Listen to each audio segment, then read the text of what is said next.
breast milk ay likha ng katawan para punan ang mga kailangan ng isang sanggol pagdating sa nutrisyon, pagpapalakas ng katawan at pagkakaroon ng matatag na resistensya. Ngayong feeding month, halina't alamin ang mga benepisyo at kahalagahan ng pagpapasuso o breastfeeding.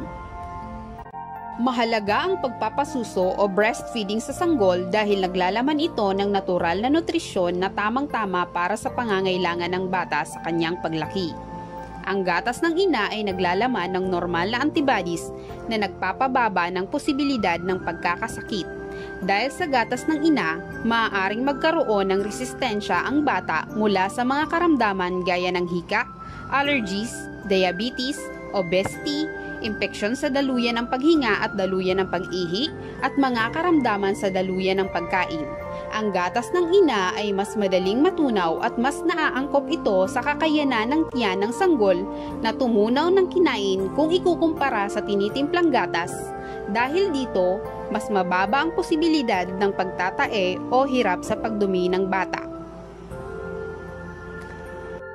Para naman sa mga nanay na nagpapasuso, mas mabilis na nanunumbalik sa normal ang matres, mas mababa ang posibilidad ng pagkakasakit ng kanser sa suso at obaryo, at mas mabilis ang pagkawala ng sobrang timbang. May mga pagkain o inumin na inirerekomenda para makatulong sa pagpaparami at pagpapaganda ng supply ng gatas ng isang breastfeeding mom. Narito ang ilan sa mga pwedeng kainin o inumin na maaari ninyong isama. Maraming tubig. Isa sa pinaka-basic na kailangang i-intake ng nagpapasusong nanay ang tubig. Kapag well-hydrated ka, magiging normal ang supply mo ng gatas para kay baby.